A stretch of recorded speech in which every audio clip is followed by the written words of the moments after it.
Good morning students. मैं Taruna vermi science mistress एक बारी फिर ਤੁਹਾਡੇ ਨਾਲ एक वीडियो शेयर करन जा रही हाँ जिहड़ी है लैसन नंबर 8 जीव प्रजनन किवें करदे हन।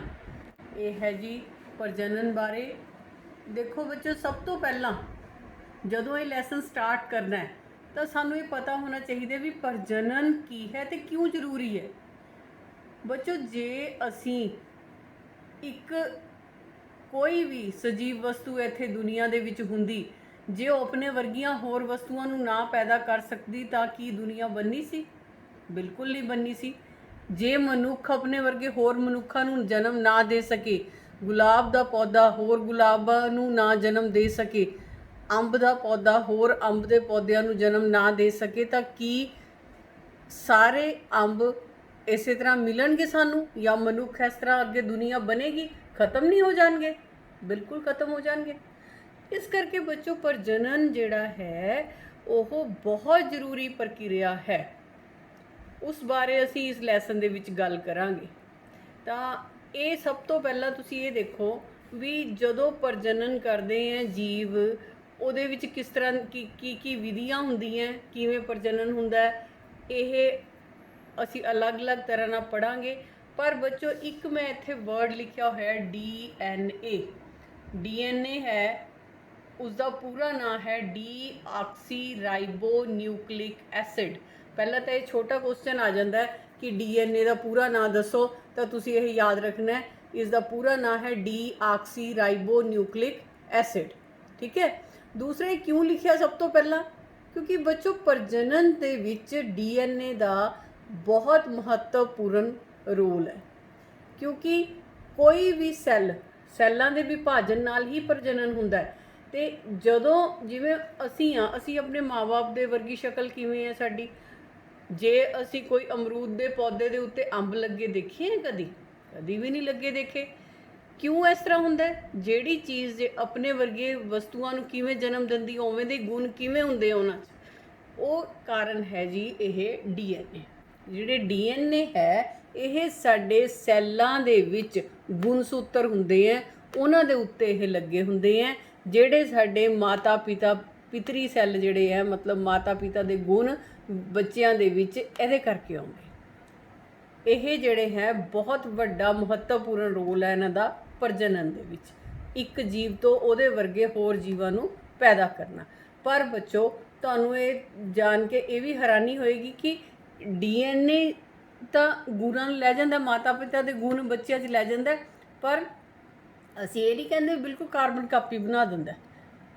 ਬਿਲਕੁਲ ਸ਼ਕਲਾਂ ਬਿਲकुल इस तरह नहीं ਹੁੰਦੀਆਂ, ਬਿਲकुल सेम ਸ਼ਕਲਾਂ ਮਿਲਦੀਆਂ ਹੁੰਦੀਆਂ। एक ही पौधे दे तुसी देखो अलग अलग फ्रूट, इको ही जे फ्रूट लै लो, उन्हां दी शक्लां अलग अलग होणगियां।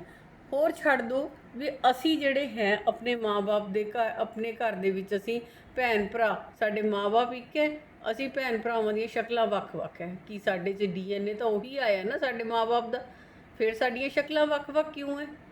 क्योंकि DNA जिहड़ा है जदों सैल विभाजन दे विच एक सैल तो दूसरे सैल बनते हैं तो थोड़ा बहुत उन्हां च चेंज आ सकती है।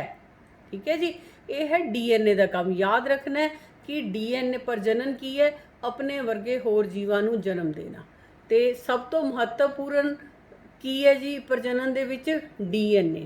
क्योंकि DNA माता पिता के गुण बच्चों दे विच लैके जांदा है ते बहुत सारियां अगे ਜਿਹੜੀਆਂ ਉਹਨਾਂ ਦੀਆਂ ਆਪਣੇ ਵਰਗੇ ਜੀਵ ਪੈਦਾ ਕਰਨ ਦੇ ਵਿੱਚ ਉਹਨਾਂ ਦਾ ਹੱਥ ਹੈ।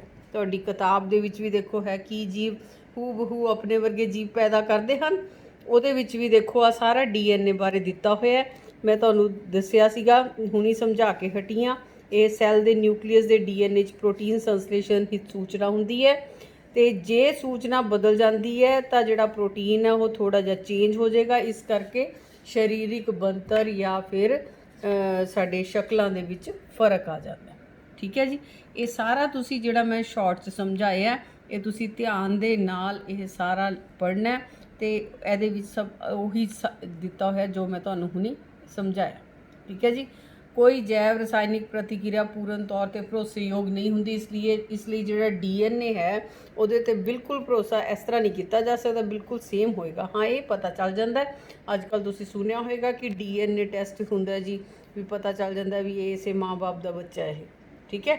ਇਹ ਇੰਨਾ ਜ਼ਰੂਰ ਪਤਾ ਲੱਗ ਜਾਂਦਾ, ਪਰ ਬਿਲਕੁਲ ਹੂ ਸ਼ਕਲ ਨਹੀਂ ਮਿਲਦੀ, ਠੀਕ ਹੈ। ਹੁਣ ਇਹ ਜਿਹੜਾ ਭਿੰਨਤਾ ਦਾ ਮਹੱਤਵ ਕੀ ਹੈ, ਕਿਉਂ ਅਲੱਗ-ਅਲੱਗ ਜਦੋਂ ਹੋ ਜਾਂਦੇ ਆ ਤਾਂ ਉਹਦਾ ਕੀ ਮਹੱਤਵ ਹੈ।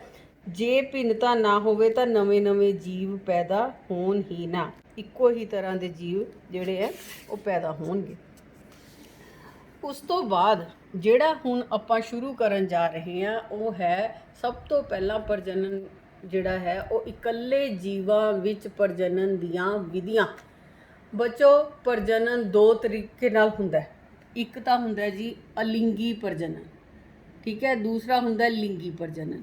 ਜਿਹੜਾ ਅਲਿੰਗੀ ਪ੍ਰਜਨਨ ਹੈ ਉਹਦੇ ਵਿੱਚ ਇੱਕ ਹੀ ਤਰ੍ਹਾਂ ਦਾ ਜੀਵ ਜਿਹੜਾ ਪਾਰਟਿਸਿਪੇਟ ਕਰਦਾ ਹੈ, ਤੇ ਲਿੰਗੀ ਪ੍ਰਜਨਨ 'ਚ ਨਰ ਔਰ ਮਾਦਾ ਦੋ ਪਾਰਟਿਸਿਪੇਟ ਕਰਦੇ।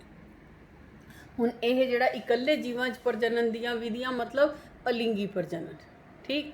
ਇਸ ਦੇ ਵਿੱਚ ਸਭ ਤੋਂ ਪਹਿਲਾਂ ਜਿਹੜੀ ਪ੍ਰਜਨਨ ਦੀ ਵਿਧੀ ਹੈ ਉਹ ਹੈ ਵਿਖੰਡਨ ਵਿਧੀ, ਜਿਹਨੂੰ ਅਸੀਂ ਫਿਸ਼ਨ ਵੀ ਕਹਿੰਦੇ ਹਾਂ। ਫਿਸ਼ਨ ਦੇ ਵਿੱਚ ਕੀ ਹੈ ਜੀ, ਇੱਕ ਐਗਜ਼ਾਮਪਲ ਦਿੱਤੀ ਹੋਈ ਹੈ ਵੀ ਇੱਕ ਸੈੱਲ ਟੁੱਟ ਕੇ ਆਪਣੇ ਵਰਗੇ ਦੋ ਸੈੱਲ ਹੋਰ ਬਣਾ ਲੈਂਦਾ ਜਾਂ ਫਿਰ ਦੋ ਤੋਂ ਵੱਧ ਸੈੱਲ ਬਣਾ ਲੈਂਦਾ, ਠੀਕ ਹੈ। ਉਸ ਨੂੰ ਕਹਿੰਦੇ ਵਿਖੰਡਨ ਵਿਧੀ। ਇਹ ਐਗਜ਼ਾਮਪਲ ਅਮੀਬਾ ਦੀ ਦਿੱਤੀ ਹੋਈ ਹੈ। ਅਮੀਬਾ ਇੱਕ ਸੈੱਲੀ ਜੀਵ ਹੈ, ਉਸ ਦੇ ਵਿੱਚ ਦੇਖੋ ਇਹ ਕੇਂਦਰਕ ਹੈ, ਠੀਕ। ਇਹ ਹੌਲੀ ਅਮੀਬਾ ਜਿਹੜਾ ਹੈ ਉਹ ਸੈਂਟਰ ਦੇ ਵਿੱਚੋਂ ਜਿਹੜਾ ਤੰਗ ਹੋਣਾ ਸ਼ੁਰੂ ਹੋ ਗਿਆ। ਇਹਦਾ ਜਿਹੜਾ ਕੇਂਦਰਕ ਹੈ ਉਹ ਲੰਬਾ ਹੋ ਕੇ ਵਧਣਾ ਸ਼ੁਰੂ ਹੋ ਗਿਆ। ਫਿਰ ਹੌਲੀ ਇਹ ਹੋਰ ਜ਼ਿਆਦਾ ਇੱਥੋਂ ਤੰਗ ਹੋ ਗਿਆ ਤੇ ਕੇਂਦਰਕ ਜਿਹੜਾ ਹੈਗਾ ਉਹ ਦੂਰ ਹੋ ਗਿਆ। ਇਹਦੇ ਨਾਲ ਜਦੋਂ ਕੇਂਦਰਕ ਦਾ ਵਿਭਾਜਨ ਹੁੰਦਾ ਤਾਂ ਨਾਲ ਗੁਣ ਸੂਤਰਾਂ ਦਾ ਵੀ ਵਿਭਾਜਨ ਹੁੰਦਾ। ਇਹਦੇ ਵਿੱਚ ਇੱਕ ਅਮੀਬਾ ਦੇ ਦੋ ਅਮੀਬਾ ਬਣਨ ਜਾ ਰਹੇ ਹਨ। ਥੋੜ੍ਹਾ ਜਿਹਾ ਇਹ ਇਕੱਠੇ ਰਹਿ ਗਏ ਤੇ ਫਿਰ ਅਗਲੇ ਸਟੈਪ ਦੇ ਵਿੱਚ ਇਹ ਦੋਹੇ ਅਲੱਗ-ਅਲੱਗ ਹੋ ਗਏ। ਹੁਣ ਇੱਕ ਅਮੀਬਾ ਤੋਂ, ਇਹ ਵਾਲੇ ਅਮੀਬਾ ਤੋਂ ਦੋ ਅਮੀਬਾ ਬਣ ਗਏ, ਸੰਤਾਨ ਸੈੱਲ ਬਣ ਗਏ। ਇਹਨਾਂ ਦੋ ਅਮੀਬਾ ਦੇ ਵਿੱਚ ਸੇਮ ਇਸੇ ਅਮੀਬਾ ਦੇ ਗੁਣ ਹੋਣਗੇ। ਹੁਣ ਤੁਸੀਂ ਇਹ ਦੇਖਿਆ ਹੋਏਗਾ ਵੀ ਇੱਕ ਅਮੀਬਾ ਨੇ ਹੀ ਅੱਗੋਂ ਦੋ ਅਮੀਬਾ ਬਣਾਤੇ। ਇਸ ਨੂੰ ਕਹਿੰਦੇ ਆ ਦੋ ਖੰਡਨ ਵਿਧੀ। ਕੀ ਕਹਿੰਦੇ ਆ ਜੀ ਇਸ ਨੂੰ?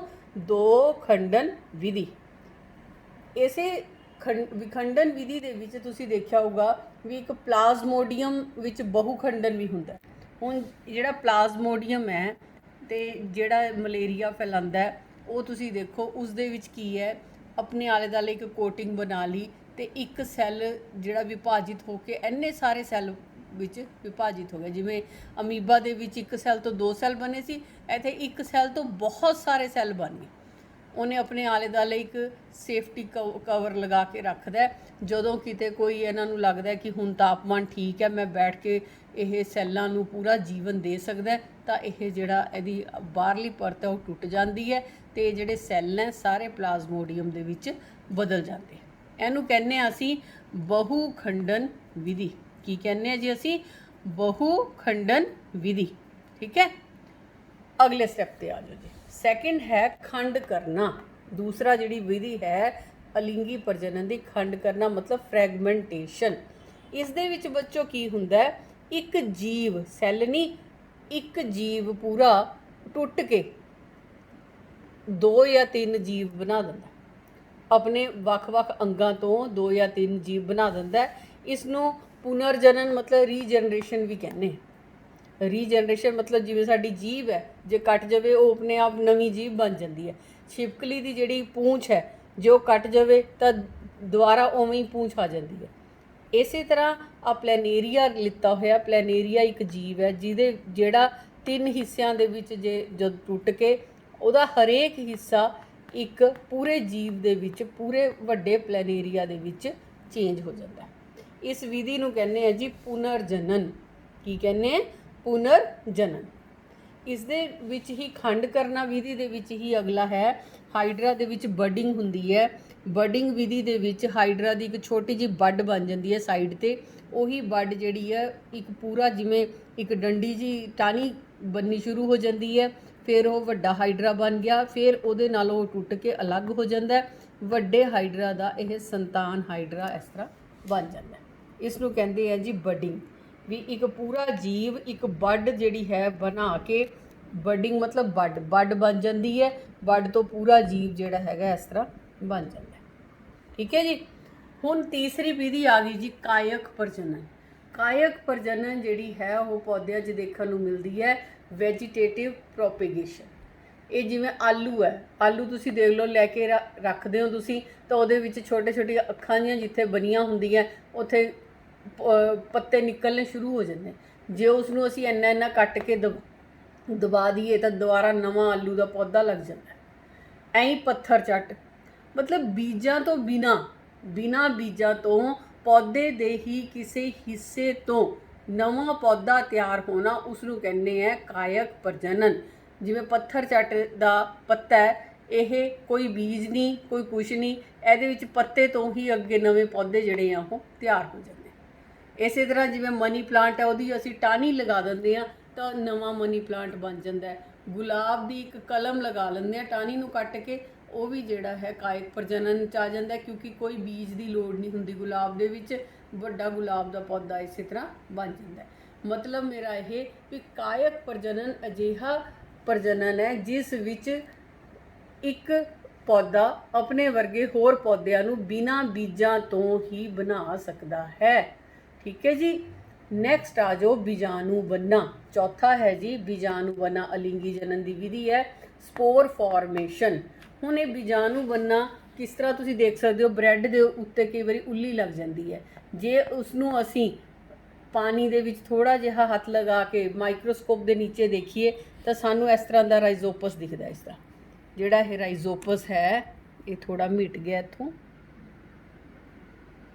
ਇਹ ਇਸ ਤਰ੍ਹਾਂ ਦਾ ਦਿਖਦਾ ਵੀ ਜਿਵੇਂ ਆਹ ਨੀਚੇ ਇਹਨਾਂ ਦਾ ਬੇਸ ਹੈਗਾ ਤੇ ਉੱਪਰ ਇਸ ਤਰ੍ਹਾਂ ਦੇ ਗੋਲ ਬਾਲਸ ਲੱਗੀਆਂ ਹੁੰਦੀਆਂ, ਜਿਹਨੂੰ ਕਹਿੰਦੇ ਆ ਅਸੀਂ ਹਾਈਫੀ ਕਹਿੰਦੇ ਆ।